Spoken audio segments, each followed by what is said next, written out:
Coverage, if you look into District 60's budget this year, you'll notice two things about the way they spend their money. Administrators got more than they did last year. Teachers, they got paid less. Besides, Andy Cohen picking up our continuing coverage tonight in our Pueblo studios with a closer look at how your tax dollars are being spent. Andy. Yeah, Robin Elizabeth, when you compare the salaries that were budgeted this year compared to last year, you're going to notice this, a 1.5% decrease in the salaries that were listed for the General Education Fund. That's where the teachers get paid from, but a 20% increase for general administration and another 10% in human resources. Now, as one might expect, many striking teachers are questioning the district's financial priorities here. We're getting answers tonight from the D6 administration about this as well. Math teacher Heather Strobel knows how to read numbers. That's where I see that disrespect that people always talk about.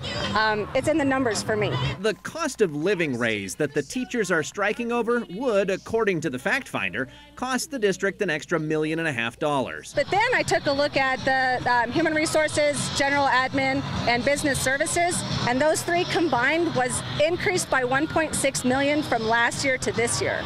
The district's chief financial officer told us they filled some administrative posts this year that had long been vacant. The assistant superintendent position is one that was vacant that was refilled in July of this year. We have some executive director positions that were vacant and people that have transferred, and so those positions have been refilled. And he said the reason the change looks so dramatic is because there aren't that many administrators relative to the number of teachers. We are making some adjustments to staffing on class ratios and things that does flatten out the increases for our teaching staff. But the simple fact that the administration is expanding at a time when the number of teachers is declining doesn't sit well with the teachers. So I just don't understand how we can keep saying that we have declining enrollment, we don't have the money, but for some reason it's getting a lot bigger down at the ad building.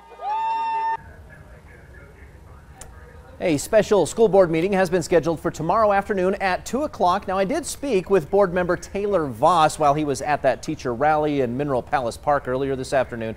He said he plans to bring up some questions about the administration's spending during that meeting.